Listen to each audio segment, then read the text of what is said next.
Could Rey Fenix have debuted in the backstage segment wearing the luchador mask last night? I highly doubt it, but we're going to get into why some people are speculating that could be the case. Plus, Roman Reigns returns, and could fans cheer for John Cena instead of Cody Rhodes? We're going to get into all of that and more. I'm Ben Allison, you're watching Allison Analysis, and here are my 5 key findings from last night's episode of Monday Night Raw. In at number 5, Iyo Sky isn't going to be overshadowed in a feud with Bianca Belair and Rhea Ripley.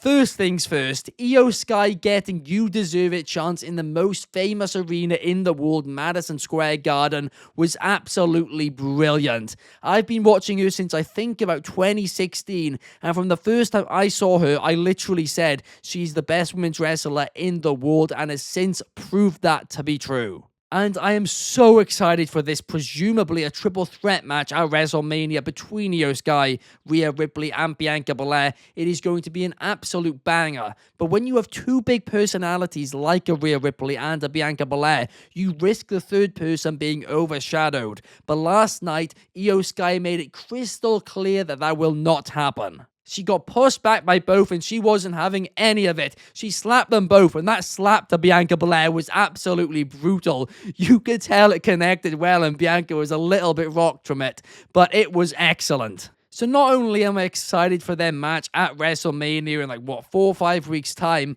but I'm also excited to see how things go over the next few weeks in this feud. These 3 ladies are so talented, and honestly, in my opinion at least, this undoubtedly should main event night 1 of WrestleMania. In at number 4, is there a risk of fans cheering for a heel John Cena instead of Cody Rhodes? Of course, this comes after last night the arena was a little bit divided. During the Cody promo, some fans were cheering for Cena, and it started a "Let's Go Cena, Cena sucks" chant. But the issue is, the "Let's Go Cenas" were actually louder than the "Cena sucks." Now, this is MSG, right? It is quite a passionate wrestling fan base, so we can't look too much into this.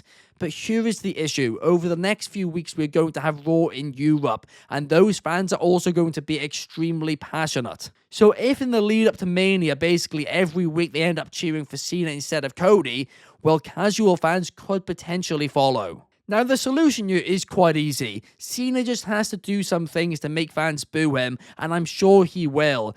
WWE have gotten really good at this point, especially in the Triple H era, of getting fans to cheer and to boo for who they want them to react for. I mean, I've said it quite a few times since Cody joined WWE that I thought fans were going to turn on him at certain points, that he's too much of a babyface and stuff like that. And at the end of the day, it's never happened, right? So I've thought it could happen multiple times, and it hasn't. So clearly they know what they are doing. So I'm not too worried, but it is something to keep an eye on. But next week, when both John Cena and Cody Rhodes are both on Raw from Belgium, that is going to be a good indicator in my opinion. Also, Raw being in Belgium next week is absolutely wild. I'm really interested to see how the fans are going to be. Are they going to be loud like France and England, or are they going to be a bit quieter?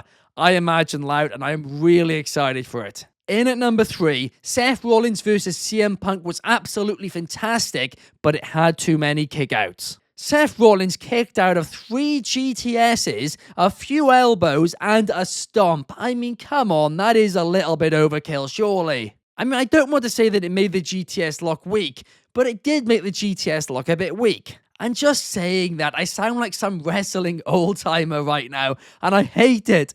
But I don't know, over the past few years, it feels like finishers have become less and less effective in wrestling, and definitely in AEW it has been the case. But is WWE following in that direction now as well? Because last night made it seem like that could be the case. Maybe I am just stuck in the old times, but I feel like this match would have just been just as good if there was only 1 kick out from a GTS and 1 kick out from a stomp. I feel like it would have served its purpose the exact same, and then Reigns could have gotten involved. But on a much more positive note, CM Punk right now in the ring is looking fantastic. This is honestly the best he's looked since he's returned to wrestling, in my personal opinion. I mean, during his AEW reign, every couple of matches he'd have a little bit of, a low point or a little bit of a dip in performance, or just not as good of a match, right?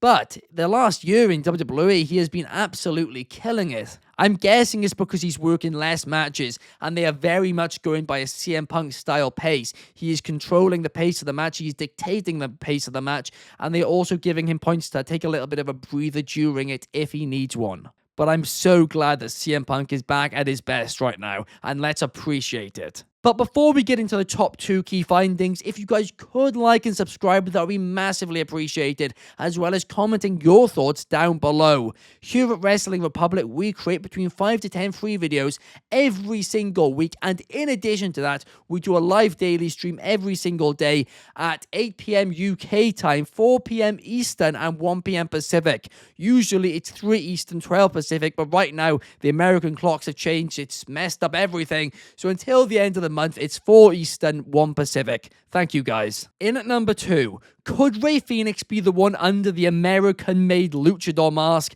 I highly doubt it. But last night, a luchador showed up on Monday Night Raw wearing an American-made mask, and everybody presumed it was Chad Gable. I mean, it pretty much almost certainly was Chad Gable, but in the backstage segment afterwards, it clearly was not Chad Gable. But the interesting part is it wasn't one of American made either. The sizes don't match.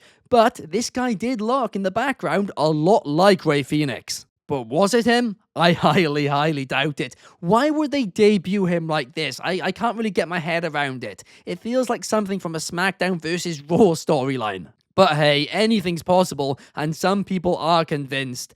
For me personally, I reckon what's happened is Chad Gable has just paid off some random person to wear the mask backstage to clear his name. I reckon that's all that's happened here. And in at number 1, will Paul Heyman side with CM Punk instead of Roman Reigns? Reigns returned last night and accidentally cost CM Punk the match when he took out Seth Rollins. And firstly, the reaction that Roman Reigns got was insane. He was so over in Madison Square Garden and he felt like a bigger star than ever before. But he absolutely brutalized Seth Rollins, and all the Adam Pearce, the security, all of them had to come down and stop him before things escalated more. But then, Roman Reigns looked to his right and he saw Paul Heyman in the cage talking to CM Punk, and Reigns instantly lost it. This man got mad very quickly. This clearly touched a nerve. He went in the cage, he speared CM Punk. He wasn't having any of it. But who will Paul Heyman side with?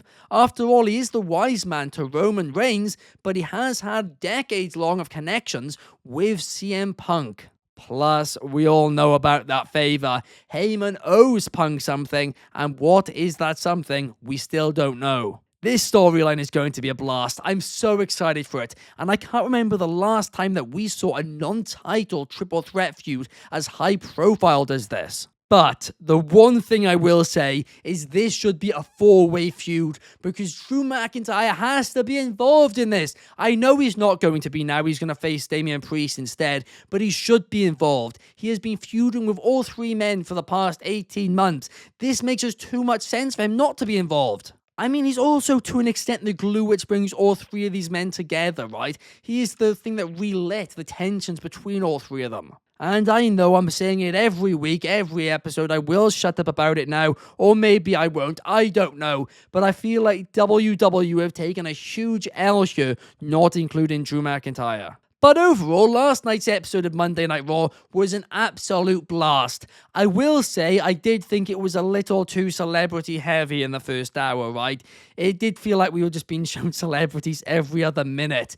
And that does, I think, stop it from getting the highest of high marks. But even still, I loved it. The crowd was absolutely wild. And I was still entertained from start until finish. So you know what? Screw it. It can take my money. I'll give it that high of a rating.